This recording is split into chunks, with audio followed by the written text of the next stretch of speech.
Hello అండి, అందరికీ welcome to my channel Akhilasri. ఈరోజు నేను మీకు గులాబ్ జామున్ ఎలా చేయాలో చూపించబోతున్నానండి. పగుళ్ళు అనేవి రాకుండా, లోపల ఉండ కూడా లేకుండా పర్ఫెక్ట్గా ఎంతో టేస్టీగా చిన్న చిన్న టిప్స్తో ఎలా చేయాలో మీకు ఇప్పుడు చూపించబోతున్నాను.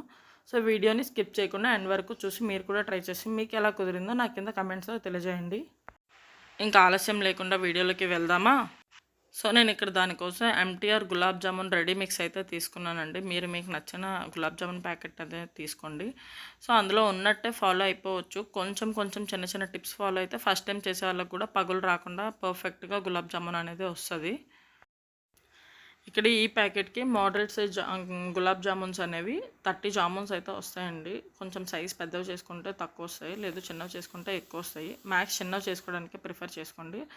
సో ఆ ఫ్లోర్ని అంతటిని ఒక బౌల్లోకి తీసుకున్న తర్వాత 1 టేబుల్ స్పూన్ దాకా గీ అనేది వేసుకొని యూనిఫామ్గా మిక్స్ చేసేసుకోండి. మొత్తం గీ మొత్తం స్ప్రెడ్ అయ్యేలాగా. సో మిక్స్ చేసేసుకున్న తర్వాత మనం కొంచెం కొంచెంగా వాటర్ అనేది వేసుకుంటూ సూపర్ సాఫ్ట్గా డౌలాగా అనేది మనం ప్రిపేర్ చేసుకోవాలి. మీరు ఇక్కడ వాటర్తో కానీ లేదు మిల్క్తో అయినా మిక్స్ చేసుకోవచ్చు. సో నెక్స్ట్ టైం నేను గులాబ్ జామ్ చేసినప్పుడు మిల్క్తో మిక్స్ చేసి కూడా మీకు వీడియోస్లో చూపిస్తానండి, అప్కమింగ్ వీడియోస్లో. అలాగే మీరు ఇదే స్టేజ్లో పచ్చికోవా కూడా వేసుకోవచ్చు అండి. పచ్చికోవా వేసుకుంటే టేస్ట్ అనేది ఇంకా బాగుంటుంది. అండ్ అలాగే మీరు ఇదే స్టేజ్లో మేగడ కూడా లైట్గా వేసుకుంటే గులాబ్ జామున్ టేస్ట్ అనేది ఇంకా ఎన్హాన్స్ అవుతుందండి. సో వాటర్ అనేది కొంచెం కొంచెంగా వేసుకుంటూ మాత్రమే మిక్స్ చేసుకోండి. పల్చగా అయిపోతే మాత్రం గులాబ్ జామున్ అనేది సరిగ్గా రాదు. సో అందుకే కొంచెం కొంచెంగా వేసుకుంటూ మొత్తాన్ని బాగా మిక్స్ చేసుకోండి. సో మొత్తం అంతా ఒక పెద్ద బౌల్లా వచ్చేసిన తర్వాత ఇప్పుడు దాన్ని బాగా మనం మెదాయిస్తూ ఉండాలి అండి. సో బౌల్కి అనేది అస్సలు పిండి అనేది అంటుకోకుండా, మన చేతికి కూడా అంటుకోకుండా బాగా మెదాయిస్తూ ఉంటే పిండి అనేది రెడీ అయిపోయినట్టు. అప్పుడు వీడియోలో చూపిస్తున్న విధంగా మనకి బౌల్ అంతా క్లీన్గా వచ్చేస్తుందండి. సో అప్పటి వరకు మనం కొంచెం కొంచెంగా వాటర్ అనేది వేసుకుంటూ యూనిఫామ్గా డౌన్ మిక్స్ చేసుకొని ఒక 30 to 40 మినిట్స్ దాన్ని అలా ప్లేట్గా క్లాత్ ఏదైనా పెట్టేసి సెటిల్ డౌన్ చేసి వదిలేయండి. సో అది నానుతున్న టైంలో మనం మీన్వైల్ షుగర్ సిరప్ అనేది రెడీ చేసుకుందాం. మనం తీసుకున్న గులాబ్ జామున్ ప్యాకెట్కి 500 గ్రామ్స్ షుగర్ అయితే సరిపోతుందండి. సో నేను ఇక్కడ 2 కప్స్ ఆఫ్ షుగర్ అనేది తీసుకొని దానిలో 1 గ్లాస్ ఆఫ్ వాటర్ అనేది వేసుకొని మెల్ట్ చేసుకుంటున్నాను. వాటర్ ఎక్కువగా వేస్తే పాకం రావడానికి టైం పడుతుందండి. సో అందుకే వాటర్ అనేది మరీ ఎక్కువ వేసుకోకండి. సో షుగర్ అనేది మెల్ట్ అయ్యి 2 పొంగులు వస్తే సరిపోతుందండి. సో పాకం అంటే మరి తీగ పాకం అలా ఏం అవసరం లేదు.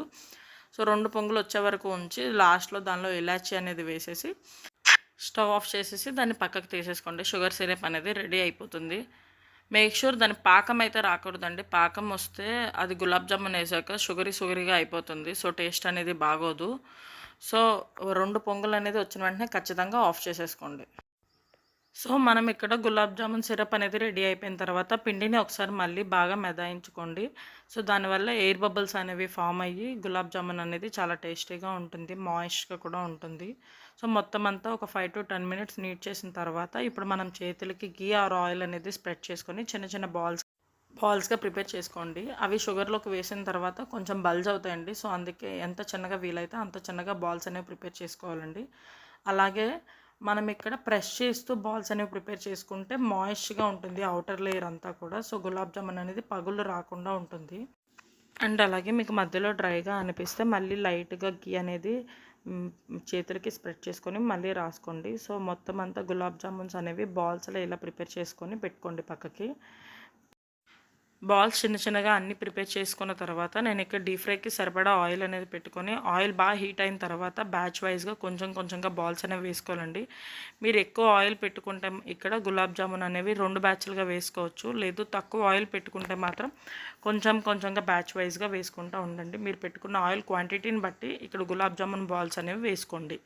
బాల్స్ వేసిన తర్వాత ఒక 5 మినిట్స్ కదపకుండా ఉంచితే అవి పైకి వస్తూ ఉంటాయండి. సో కొంచెం కొంచెంగా మిక్స్ చేస్తూ మనము అవి లైట్ గోల్డ్ కలర్లోకి వచ్చేంత వరకు ఫ్రై చేసుకోండి. మేక్ షూర్ ఇవి ఫ్రై చేసినంతసేపు కూడా స్టవ్ అనేది లో టు మీడియం ఫ్లేమ్లో ఉండాలండి. హై ఫ్లేమ్లో ఉంటే మనకి ఉండ అనేది లోపల ఫామ్ అయిపోతుంది, బయట కలర్ వచ్చేస్తుంది. సో వెంటనే ఫ్రై అయిపోయిన వెంటనే మనం వాటిని తీసుకొచ్చి షుగర్ సిరప్లో అనేది వేసేసుకోవాలి. సో అలా మొత్తం గులాబ్ జామున్స్ అన్నిటిని ఫ్రై చేసుకోవాలి. నాకు ఇక్కడ 2 బ్యాచెస్గా గులాబ్ జామున్స్ అనేవి ఫ్రై చేసుకున్నాను. మరీ లైట్ గోల్డ్ కలర్లోకి వచ్చిన వెంటనే తీసేసి షుగర్ సిరప్లో వేస్తే ఏమవుతుందంటే సిరప్‌లో నాని ఊరికనే మెత్తగా అయిపోతుందండి. సో, మనం ముద్దలా అయిపోతుంది మొత్తం గులాబ్ జామున్ అంతా. టేస్ట్ అనేది అంత బాగోదు. సో, వీడియోలో చూపిస్తున్న విధంగా లైట్ గోల్డ్ కలర్‌లోకి అయితే ఖచ్చితంగా ఫ్రై చేసుకొని షుగర్ సిరప్‌లో వేసేసుకోండి. వేసుకున్న తర్వాత ఒక హాఫ్ అన్ అవర్ వరకు వాటిల్ని అలా వదిలేయండి. సో, మొత్తం షుగర్ సిరప్ అంతా గులాబ్ జామున్‌ని పీల్చుకొని లోపలంతా జ్యూసీగా, టేస్టీగా గులాబ్ జామున్ అనేది రెడీ అయిపోతుందండి. సో, ఇంతేనండి. ఎంతో టేస్టీగా గులాబ్ జామున్ అనేది రెడీ అయిపోతుంది. మీలో ఎంతమందికి gulab jamun with ice cream తినడం ఇష్టమో నాకు కింద కమెంట్ చేయండి. అలాగే వీడియో నచ్చితే లైక్ చేయండి. ఇలాంటి మరెన్నో వీడియోస్ కోసం మన ఛానల్‌ని సబ్స్క్రైబ్ చేసుకోండి. Thank you for watching. Bye bye.